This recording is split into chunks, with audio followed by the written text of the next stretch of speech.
Welcome to our channel, where strange and shadowed secrets of the past are revealed. If this is your first time here, don't forget to subscribe and ring the bell, because what you about to hear will make your skin crawl and hold your attention like a candle flame in the dark. Today, in the 21st century, countless women choose breast augmentation.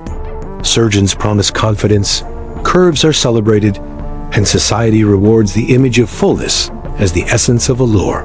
To enlarge, to emphasize, to display, these are the hallmarks of beauty in our world. But hundreds of years ago, during the Middle Ages and into the Renaissance, the ideal was reversed. Women were commanded to do the opposite. Their chests were bound, pressed, flattened, until no sign of natural growth remained. A flat chest was not a flaw, it was a virtue. It signified chastity, modesty, moral purity. Accounts from the era describe girls forced into stiff bodices, their torsos strapped with bands of cloth, or even pressed behind plates of iron and wood. The goal was simple: to crush the body into silence. Breasts were not celebrated, but condemned, seen as symbols of lust, corruption, and sin. And so women endured. They gasped for air against tight wrappings. They bore bruises across ribs. Some carried the marks of deformity for life. All of this in the name of beauty, in the name of God, in the name of a morality that twisted nature into shame. Do you see the contrast? In our time, a fuller bust is called beauty, power, confidence. In theirs, it was branded danger, disgrace, temptation. What we glorify today was once feared as a curse. Tonight, we lift the veil on one of the strangest, harshest, and most disturbing beauty rituals in human history. Part 2. The medieval ideal. The Middle Ages were an age of faith, but also of fear. Cathedrals rose toward the heavens, sermons thundered from pulpits, and every aspect of life was shaped by Christian morality.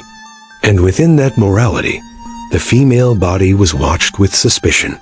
Priests warned that the body was the gateway to sin. Desire could destroy the soul. Flesh, if left unchecked, was a weapon of the devil himself. And for women, the chest became the battlefield where purity and corruption collided.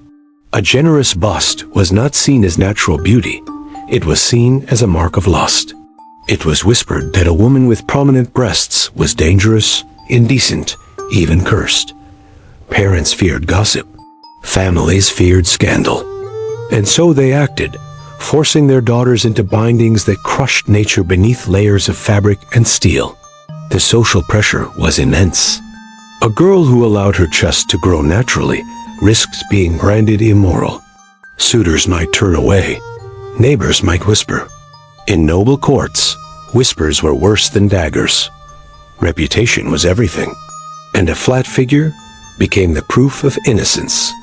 Artists reflected this ideal.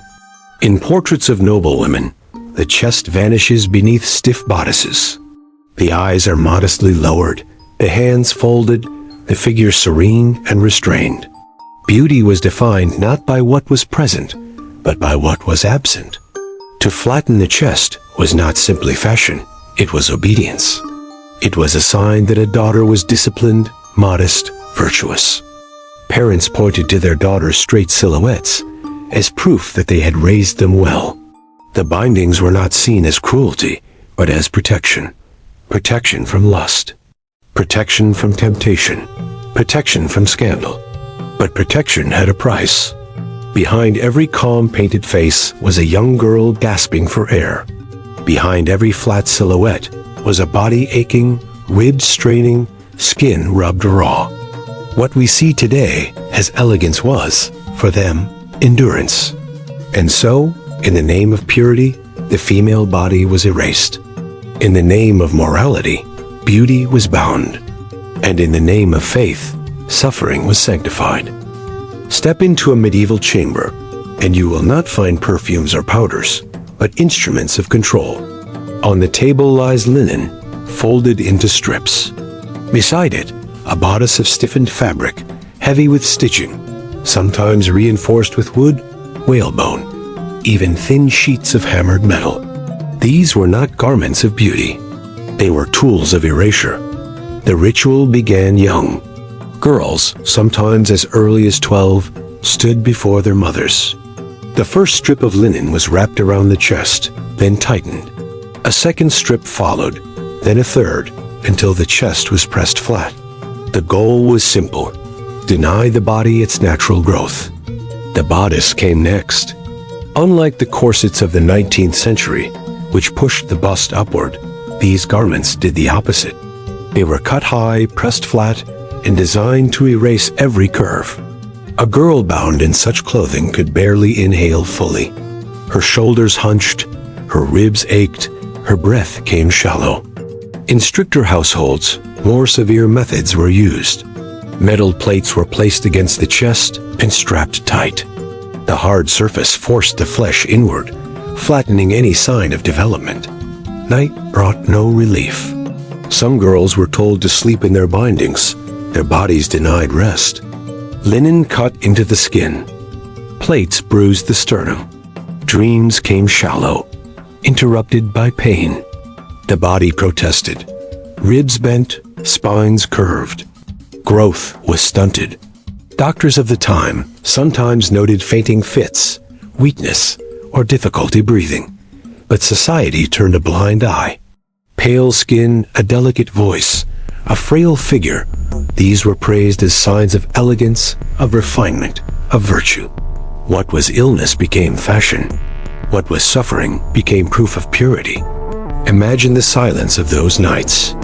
A girl lying awake, chest bound so tightly she could feel her heartbeat echo against the boards and bands. Each inhale was a struggle, each exhale a relief. She longed to loosen the ties, but she dared not. To disobey meant shame. To grow naturally meant scandal. Better to suffer than to be branded corrupt. And suffer they did.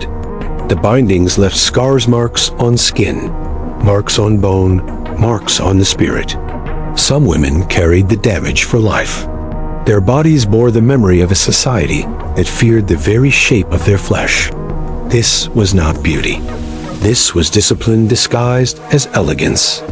This was cruelty wrapped in cloth and metal. This was the price of purity in an age that worshipped restraint. And the irony? While women endured this torment, men filled churches with statues of voluptuous Madonnas, painted nudes with soft curves, and whispered of desire in shadows. Publicly, they demanded flatness. Privately, they longed for what they condemned. The hypocrisy was as suffocating as the bindings themselves. History does not die, it lingers. The bindings of the Renaissance may have rotted away, but their ghost remains. Every time we look into a mirror and measure ourselves against an ideal we did not choose, we are hearing the echo of those linen strips, pulled tight in candlelit rooms. Think about it. For centuries, beauty has never been freedom. It has been a leash. In one age, the leash was cloth and steel, flattening the chest. In another, it was whalebone corsets, forcing the body into impossible curves. Today, it is scalpels, silicone, and screens that whisper, "Be fuller, be thinner, be different than you are." The tools have changed, but the chain has not. What makes this story chilling is not only the pain of the past, but the reflection it casts on the present. Those girls who gasped for breath in the dark believed they were suffering for virtue. Do we not do the same in different ways? We starve ourselves, we cut ourselves, we bind ourselves, still not always with linen, but with likes, with trends, with the silent pressure of comparison. The Renaissance binding ritual is gone, yes, but its shadow stretches long. It asks us an uncomfortable question. How much of what we call beauty is truly ours? And how much is still the echo of fear, of control, of judgment handed down through centuries? So when you look at a portrait from long ago and see a serene face framed in silk, remember what the fabric hides. Remember the girl beneath the paint, chest bound, breath stolen. Her silence is not only hers, it belongs to all of us. And if you want more stories like this strange, unsettling, hidden in the folds of time, subscribe now. Because history's darkest secrets are still waiting in the shadows.